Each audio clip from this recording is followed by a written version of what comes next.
당대 최고의 권력자였던 이 바벨론의 느부갓네살 왕은 한 꿈을 꾸고 크게 번민을 합니다.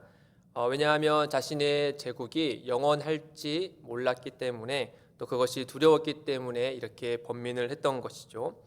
오늘날도 우리가 정치나 사회나 또 이런 세계의 흐름을 볼 때면 이 세상이 도대체 어떻게 되려나라는 생각과 같이 조금의 불안을 가지게 되긴 합니다. 이에 대해서 우리가 하늘의 하나님을 믿는 성도로서 이 세상의 역사를 어떻게 바라봐야 하는지, 또 그 안에서 우리가 어떻게 살아가면 좋을지 오늘 말씀을 통해서 몇 가지를 살펴보기를 원합니다. 먼저 다니엘은 매우 확신 있게 왕 앞에 서서 왕이 꾼 꿈과 그 꿈의 의미에 대해서 왕에게 알려줍니다. 그 꿈은 이와 같았습니다. 왕 앞에 큰 신상이 하나 있었는데 그 찬란하기가 아주 커 보였습니다. 신상의 머리는 금으로 되었고, 또 가슴과 두 팔은 은으로 되었고, 또 배와 넓적다리는 노스로 되었고, 종아리는 쇠로 되었고, 또 그 발은 얼마는 쇠로 되었고 얼마는 진흙으로 되어 있었다라고 그것을 보여줍니다. 그러면서 이제 이 다음에 손대지 아니하는 돌이 산에서 굴러서 내려와서 그 발에 있는 쇠와 진흙을 쳐서 부러뜨리자 신상 모든 것이 다 부서뜨려지고 또 바람에 나는 겨와 같이 흩어져 버렸다라고 말해주죠. 그런 다음에 그 신상을 친 다음 그 돌이 이제 태산을 이루어서 온 세계를 가득 채웠다라는 이 꿈의 이야기를 말하자 느부갓네살 왕은 매우 놀라워했습니다. 그러면서 다니엘은 이어서 그 꿈을 해석을 하는데 이렇게 해석을 해줬습니다.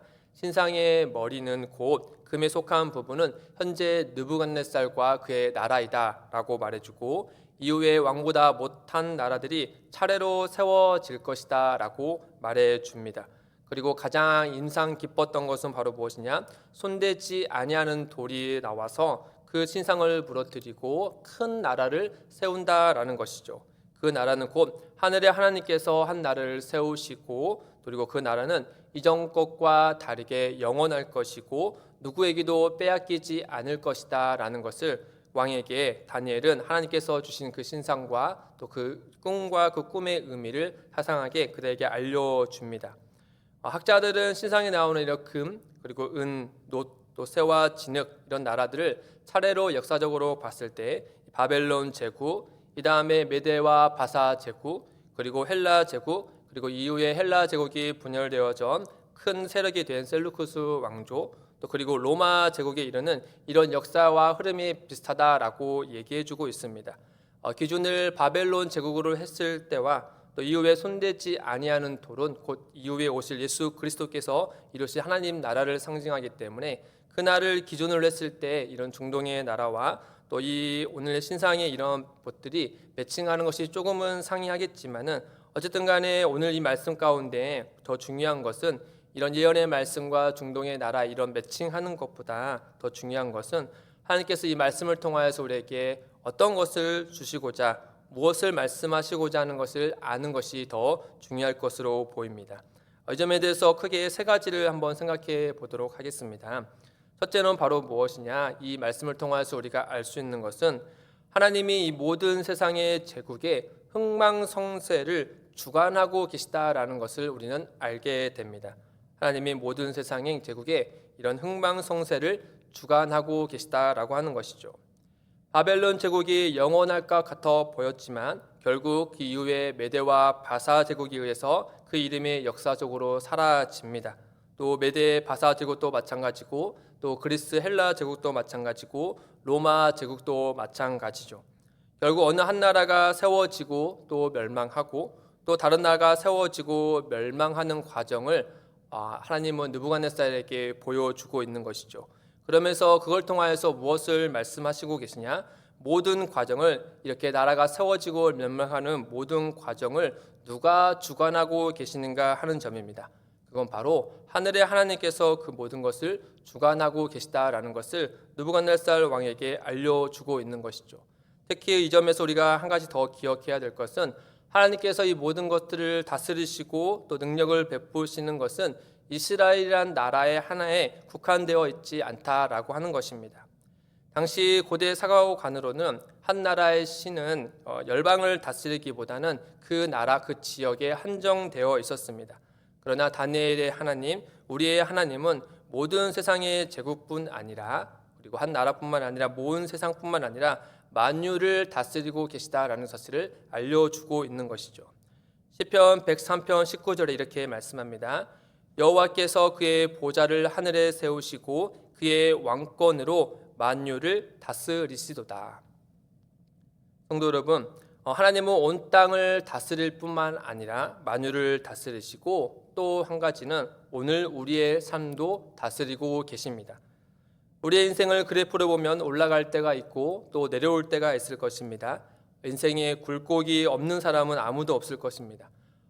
어느 때는 올라가기도 하고 또 그럼으로 인해서 한없이 좋다가도 또 어느 때는 한없이 안 좋아질 때가 있곤 하죠. 이는 믿는 성도든 또 믿지 않는 세상 사람이든 누구에게나 다 해당되는 일입니다.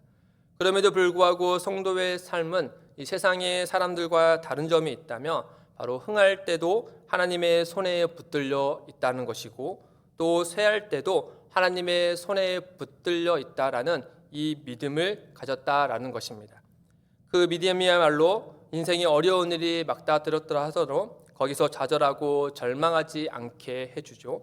또 그 믿음이야말로 인생에 좋은 일이 가득할 때도 모든 것이 하나님의 은혜라는 사실을 이와 같은 귀한 고백과 찬양을 할 수 있게 합니다. 인생이 흥할 때도 주를 바라보시고 때로는 쇠할 때조차도 우리 주 하나님을 바라보시고 그분의 다스림 속에 있다는 사실을 믿으시길 바랍니다. 다음으로 오늘 말씀을 통하여서 우리가 두 번째로 알 수 있는 것은 바로 무엇이냐? 하나님이 모든 역사를 주도하고 계시다라는 점입니다. 바로 이끄시고 계시다라고 하는 것이죠.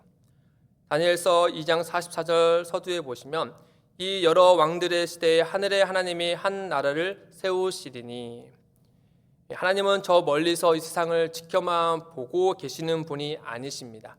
세상을 창조할 뿐 다스리는 것 인간의 몫으로 두고 그저 방관하고 계시는 분이 아니다라고 하는 것이죠. 당시 바벨론에 의해 멸망한 이스라엘 백성들은 이런 생각을 떨쳐낼 수가 없었습니다. 하나님이 여전히 다윗의 왕조와 함께 하신다며 어떻게 이 땅이 바벨론에 의해서 멸망당할 수 있겠는가라고 하는 것이죠.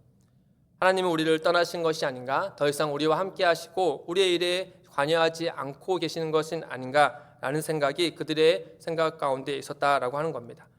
그러나 다니엘서는 이런 의심을 서두에서 1장 2절에서 바로 한마디로 답변을 해주고 있죠. 다니엘서 1장 2절에 보면 주께서 유다 왕 여호와김과 하나님의 전 그릇 얼마를 그의 손에 넘기심에, 즉 바벨론 왕과 그들의 신이 이스라엘과 하나님보다 강하기 때문에 그들이 망한 것이 아니라 하나님께서 그 모든 것 가운데 크신 계획 아래서 역사하고 계셨기 때문에 이와 같은 일이 일어났다라는 것을 알려주고 있는 것입니다. 하나님은 이 점을 느부갓네살 왕에게도 알려주고 있는 것이죠. 온 땅이 우연히 강한 자가 약한 자를 삼킨 것이 아니라 하나님이 그분의 크신 뜻과 선하심으로 이 모든 것을 주도하고 계시다라고 하는 겁니다. 하나님께서 한 사람을 세워서 그를 왕으로 세우시고 권세를 부어주셔서 그를 통하여서 하나님의 크신 계획을 이루어 가시다라는 사실을 알려주고 있는 것이죠. 느부갓네살 왕에게도 분명히 말씀하십니다. 느부갓네살 왕이 높은 권세와 능력과 영광을 취한 것은 하늘의 하나님께서 느부갓네살 왕을 택하여서 그에게 일시적으로 주셨기 때문이다라는 점을 오늘 말씀을 통해서 알려줍니다. 37절과 38절 보시면 왕이여, 왕은 여러 왕들 중에 왕이시라. 하늘의 하나님이 나라와 권세와 능력과 영광을 왕에게 주셨고 사람들과 들짐승과 공중의 새들 어느 곳에 있는 것을 막론하고 그것들을 왕의 손에 넘기사 다스리게 하셨으니 왕은 곧 그 금머리니이다. 또 예레미야서 27장 6절에도 보시면 하나님은 앞서서 이와 같이 말씀해 주셨습니다. 27장 6절에 이제 내가 이 모든 땅을 내 종 바벨론의 왕 느부갓네살의 손에 주고 또 들짐승들을 그에게 주어서 섬기게 하셨나니, 세상에 가장 큰 권력을 가진 자라 할지라도 하나님은 그를 뭐라고 부르시냐면 종이다라고 말씀하고 있다라고 하는 것이죠.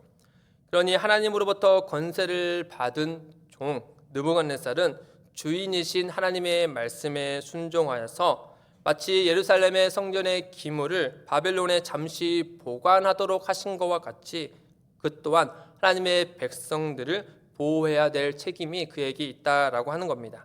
그리고 하나님을 일정 시간이 지나면 다른 종을 세워서 하나님의 백성을 다시 고국으로 인도하실 것입니다. 이처럼 하나님께서 온 땅을 다스릴 뿐만 아니라 그 역사를 주도하고 계시다라는 사실을 우리가 믿는다면 우리는 한 가지 이 점에서 기억해야 될 것이 있습니다. 그건 바로 겸손함입니다. 권세 있는 자는 그 권위와 권세가 하나님으로부터 주어진 것을 기억하고 겸손하고 하나님의 뜻을 따라야 한다라고 하는 것이죠. 또한 권세 있는 자의 아래에서 살아가는 우리들조차도 모든 권세가 하나님으로부터 주어졌다라는 사실을 기억하여서 권세 있는 자와 권위 있는 자에게 우리가 존대해야 한다는 것을 우리는 성경에서 분명히 말씀하고 있는 것을 알고 있습니다. 로마서 13장 1절에 보시면 각 사람은 위에 있는 권세들에게 복종하라. 권세는 하나님으로부터 나지 않음이 없나니 모든 권세는 다 하나님께서 정하신 바라. 물론 하나님의 뜻과 대치되고 또 정반대로 가는 이들을 무조건 따르라라는 말씀은 아닙니다. 우리가 최종적으로 따르고 섬겨야 할 분은 바로 우리 주 하나님이시니 하나님이 주시는 지혜와 또 선한 양심으로 바르게 판단하여서 마땅히 따를 자를 따라야 하고 또 반대로 하나님께서 주신 권세를 그릇되게 사용한다고 하면 이를 막아야 하는 것이 바로 우리의 책임입니다. 그렇기 때문에 다니엘은 먼저 하나님이 세우신 느부갓네살 왕의 신하로서 그 책임을 다하는 모습을 계속해서 보여줍니다. 그리고 훗날 왕이 명백히 하나님의 뜻을 대적하는 일이 있거든 죽음을 불사하고 하나님을 따르는 모습도 같이 보여주고 있죠. 성도 여러분, 우리 각자는 크든 작든 나름의 권위가 있을 것으로 알고 있습니다. 가정이나 직장 또는 어느 공동체에서든지 누구든지 권위라는 것이 있을 것인데 기억해야 될 것은 아주 작은 권위라 할지라도 그것조차도 하나님께로부터 받은 것임을 주어진 것을 우리가 잊지 않아야 한다라는 겁니다. 그런데 하나님께서 주신 권위로 또 이런 리더십으로 하나님께서 기뻐하시는 일에 우선 사용해야 되는 것이지 이 점을 우리가 기억하고 바르게 사용해야 한다라고 하는 것이죠.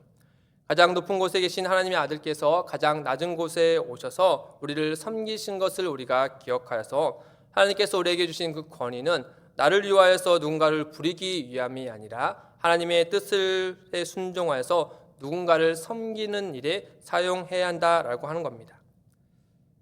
마지막으로 우리가 오늘 본문에서 배울 수 있는 것은 영원히 망하지 않는 하나님의 나라를 소망해야 한다라는 겁니다. 44절에 보시면 이 여러 왕들의 시대에 하늘의 하나님이 한 나라를 세우시리니 이것은 영원히 망하지도 아니할 것이요 그 국권이 다른 백성에게로 돌아가지도 아니할 것이요 도리어 이 모든 나라를 쳐서 멸망시키고 영원히 설 것이라. 손대지 아니하는 돌이 온 땅에 영원한 나라를 세운다라는 것은 우리가 잘 알고 있듯이 후에 하나님의 아들이신 예수 그리스도께서 이 땅에 오심으로 하나님의 나라를 세워지는 그것을 상징하고 예언하는 말씀입니다. 그리고 이 나라는 앞에서 보았던 것과 같이 장차 사라질 나라와 달리 영원히 거할 그 나라를 말씀해 주고 있죠. 하나님은 이 말씀으로 이 다니엘과 또 포로로 잡혀온 유다 백성들과 그 후손들을 위로하고 계십니다.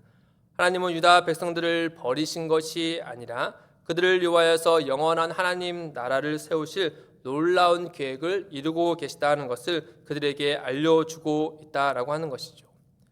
사랑하는 성도 여러분, 하나님은 오늘 우리에게도 동일한 말씀으로 해 주십니다.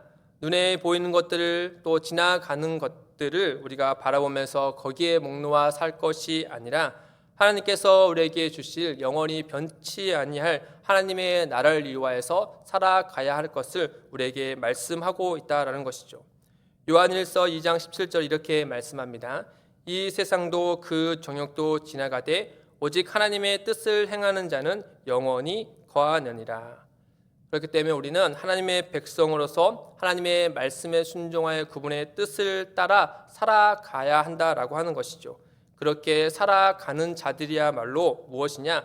영원한 것을 먼저 소유하고 영원한 나라를 먼저 받은 자들의 특징이 된다라는 점을 우리에게 말씀해 줍니다. 말씀을 맺도록 하겠습니다.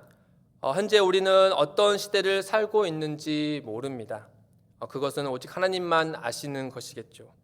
그러나 우리는 언제나 하나님이 주관하고 계시다는 그 역사 속에 우리가 존재하고 있다라는 사실을 믿어야 합니다. 그리고 우리는 그분을 위해서 살아가야 하며 또 영원한 나라를 이미 먼저 받은 자로서 이 땅 가운데 살아가고 있다라는 그 믿음을 가져야 할 것입니다. 그 믿음이 오늘 하루의 삶을 세상의 것들만 빠져서 사는 것이 아니라 영원한 것을 바라보게 하고 또 하나님의 영광을 위해서 사는 것이 가장 값진 것이라는 사실을 믿게 하고 행동하게 할 것입니다.